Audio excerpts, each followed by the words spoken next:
The screech of tires and the shattering impact of metal against asphalt echoed in my ears as the world spun into darkness. I woke up gasping, strapped to a gurney. The sterile lights of the ER blinding me like a bad dream I couldn't escape. And there he was, Jordan Hayes, my ex from college, now in scrubs, staring down at me with those piercing blue eyes that once promised forever. His voice cutting through the haze. "Alex, you idiot, still reckless without me." My heart slammed against my ribs harder than the crash that landed me here in this New York City hospital. Jordan's hand hovered over my foreline, professional yet trembling. A ghost from 5 years ago resurrected in the chaos of beeping monitors and rushing nurses.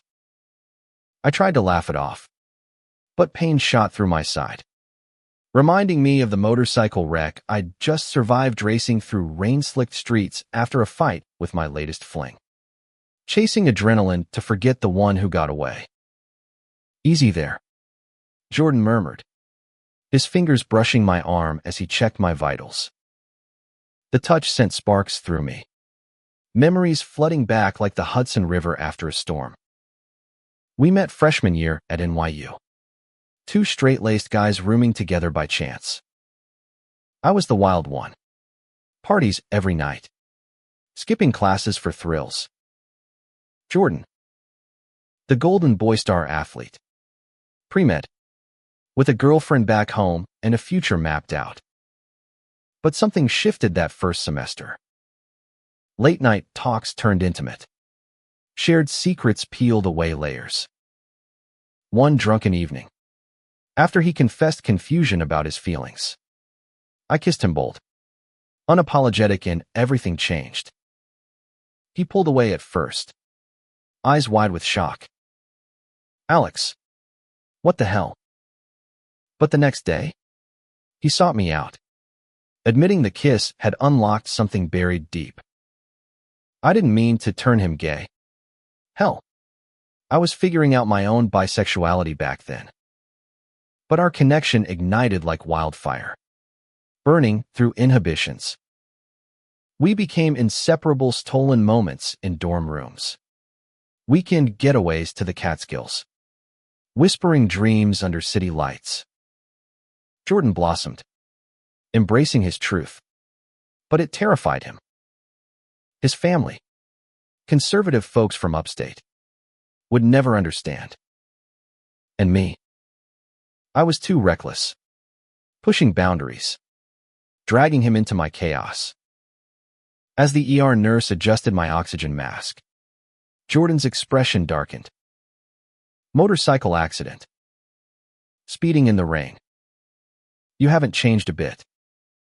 His words stung, laced with hurt. I wanted to retort, but the morphine dulled my edges, pulling me back to the day we imploded. It was senior year. I'd convinced him to skip finals for a road trip to California. We drove cross-country, laughing, loving. But on the way back, I wrecked the car, nothing serious. But it scared him straight. "You're going to get yourself killed, Alex," he'd yelled, "and drag me down with you."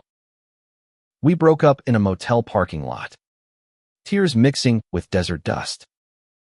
He went back to med school, straight path ahead. I spiraled jobs, flings, always running.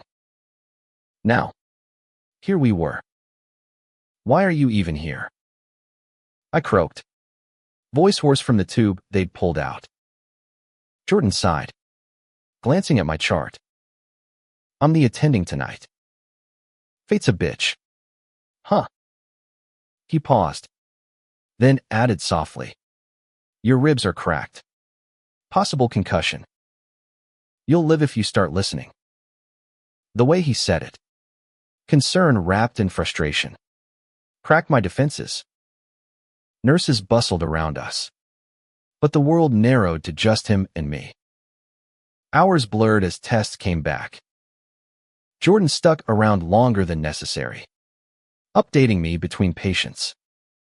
We talked halting at first, About trivial things, his residency at Mount Sinai.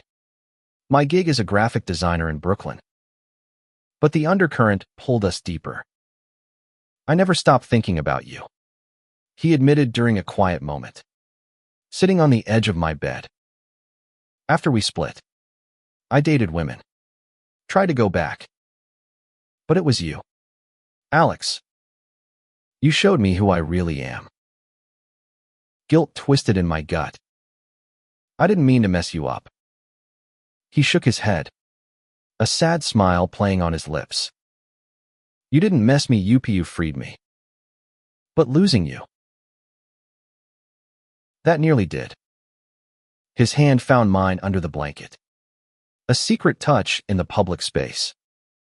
Electricity surged. Old flames flickering to life. Outside, the city hummed. Ambulances wailing like sirens calling us back. By dawn, as pain meds wore off, reality hit. My boss called fired for missing a deadline. Again. Friends texted, worried but distant. Jordan overheard, his brow furrowing. You need to slow down, Alex. Life's not a race. I snapped back. Defensive, says the guy who buried himself in work to forget. Tension crackled, echoing our past fights. But this time, instead of storming out, he stayed. I searching mine. Maybe we both ran from what scared us. The shift ended, and Jordan offered to drive me Hamino cabs for a guy with cracked ribs. We left the hospital, Manhattan awakening around us. In his car, silence stretched until he pulled over by Central Park. Pull over. What's this? I asked. He turned. Vulnerability raw. I can't let you go again without saying it. I love you, Alex. Always have. The confession hung heavy, rain pattering on the windshield like applause. I leaned in, our lips meeting tentatively, then hungry years of longing unleashed. But doubt crept in. What about your life? Your family? He cupped my face. I've come out to them. It was hell. But I'm done hiding. Question is, are you done running? Tears stung my eyes. For the first time, I saw the cost of my recklessness not just to me, but to those I loved. We spent the day talking, walking gingerly through the park, piecing together what we'd lost.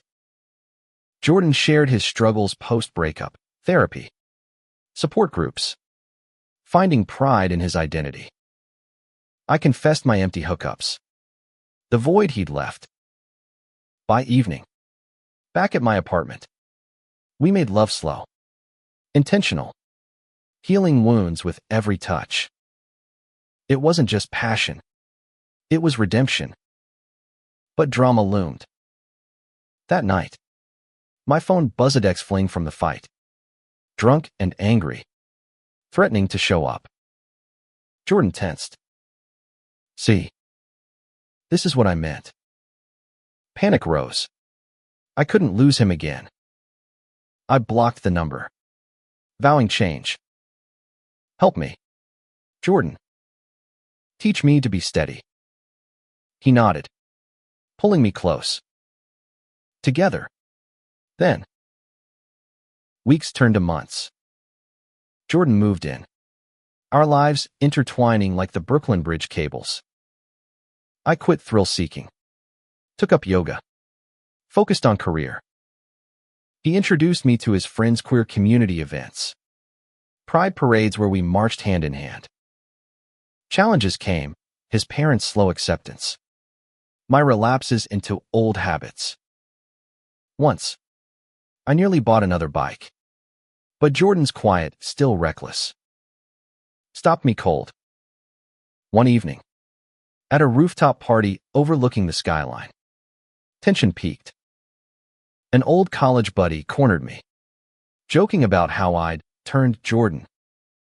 Anger flared. Jordan overheard. Face paling. Is that how you see it? He whispered later. Hurt evident. I pulled him aside. Heart pounding. And oh, I see it as the best accident of my life. You chose yourself. Jordan. I just lit the match. Tears fell as he embraced me. And you? Have you chosen us? I nodded, dropping to one knee impulsive. But right. Marry me. Let's build something real. His yes echoed through the night, sealing our reunion with promise. Life wasn't perfect. ER shifts kept Jordan away. My designs hit deadlines. But in quiet moments, we'd reflect on how a crash brought us back. Teaching forgiveness. Growth. We volunteered at LGBTQ plus youth centers, sharing our story, accidental awakenings leading to intentional love. It wasn't about turning anyone. It was about authenticity, embracing chaos to find peace. Years later, on our anniversary, we revisited the ear volunteering. Not as patient and doctor. Jordan squeezed my hand. Still with me. I grinned. Always reckless or not. Our journey proved love's resilience, a testament to human connection in America's melting pot of dreams and heartbreaks. As we walked out into the bustling streets, the city lights twinkled like stars we'd once wished on.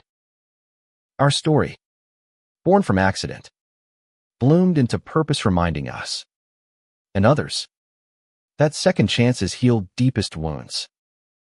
In the end, it wasn't the crash that defined us, but the courage to reunite, love fiercely, and live fully.